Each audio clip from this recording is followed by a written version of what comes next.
Pembahasan pada saat ini, pelajaran firman Tuhan yang ingin saya bagikan adalah sambungan dari pelajaran sebelumnya, yaitu tentang berani melangkah.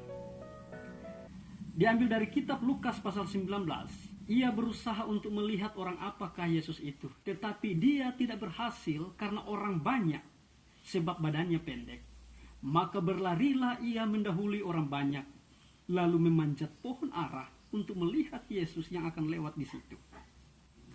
Pembahasan sebelumnya, kita melihat bahwa Sakeus menyadari akan hidupnya yang tidak sesuai dengan firman Tuhan. Dan Roh Kudus sedang bekerja di hatinya. Setelah mendengar akan kunjungan Yesus, dia rindu untuk bertemu dengan Yesus. Di ayatnya yang ketiga dikatakan dia berusaha untuk melihat Yesus. Berita sampai kepadanya bahwa Yesus sedang memasuki kota Yeriko. Jalan telah dipenuhi dengan orang banyak. Sepertinya Sakeus sudah terlambat. Sakeus bergegas untuk melihat Yesus. Tetapi Sakeus tidak berhasil. Firman Tuhan mengatakan dia tidak berhasil karena orang banyak telah mendahului dia. Dan badannya pendek. Inilah jalan pertobatan itu. Ketika kita sudah mengambil keputusan untuk melangkah, jalan itu tidaklah mulus. Jalan itu dipenuhi dengan rintangan dan tantangan. Kadang tantangan itu berasal dari orang banyak yang berada di sekitar Yesus. Orang banyak yang berada dengan Yesus itu jadi penghalang bagi kita. Bagi Sakeus untuk pergi bertemu dengan Yesus.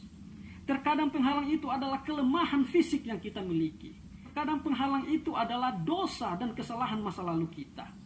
Tetapi Sakeus adalah seorang yang memiliki kemauan yang tinggi.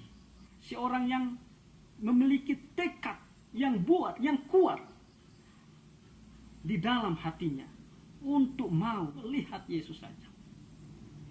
Pikirnya, kalau orang banyak itu menjadi penghalang, maka saya harus berada di depan mereka supaya saya dapat melihat Yesus. Maka berlarilah dia, kata Alkitab, mendahului orang banyak itu. Bagi kita, tindakan berlari mendahului orang banyak dari Sakeus ini mungkin adalah hal yang biasa. Tetapi tidak bagi Sakeus. Ini adalah sebuah tindakan yang berisiko bagi seorang Sakeus. Kenapa? Dia adalah seorang pemungut cukai. Dia dikenal sebagai pemeras. Dia dikenal sebagai pengkhianat. Dia dikenal sebagai orang najis. Sebagai kepala malam. Dia adalah orang yang dibenci di kota itu. Dia seorang pencuri. Semua orang kenal dia. Tindakan berlari mendahului orang banyak adalah sebuah tindakan yang menjadikan dirinya sebagai bahan olok-olokan rombongan saat itu. Tetapi itulah jalan pertobatan. Sebuah jalan yang penuh dengan pergumulan.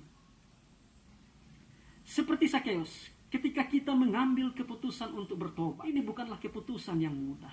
Terlebih lagi, apabila kejahatan kita sudah diketahui oleh orang banyak, oleh masyarakat umum, sehingga kejahatan itu menjadi buah bibir di masyarakat. Saat Anda pergi ke gereja, saat Anda pergi ke tempat kebaktian rohani, atau tempat ibadah yang lain, maka ketika orang banyak melihat Anda, kejahatan yang selama ini dibicarakan muncul dalam pikiran mereka.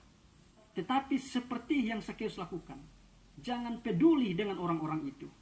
Mereka bukanlah juru selamatmu. Tetapkanlah langkahmu. Mantapkanlah usahamu untuk pergi ke depan bertemu dengan Yesus. Orang banyak yang membicarakan kesalahanmu, yang merasa diri benar itu juga sebenarnya memerlukan juru selamat. Hanya Yesuslah juru selamatmu, bukan mereka.